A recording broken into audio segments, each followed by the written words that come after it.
Guys, oh, sobrang hapdi ng sunburn ko.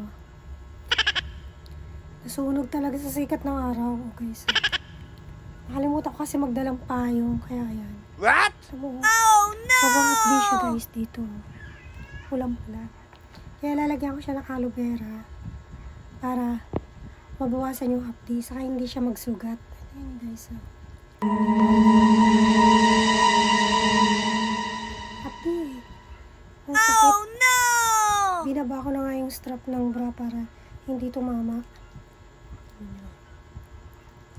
Para aloe vera to, guys, para mabawasan yung hapdi, yung hindi siya magsugat. Para ma-relax lang yung pagiging sunburn niya. Guys. Sana yung ano agad. Hapdi.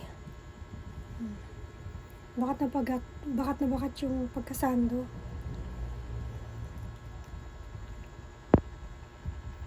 Diba? Yun. Thank you for watching.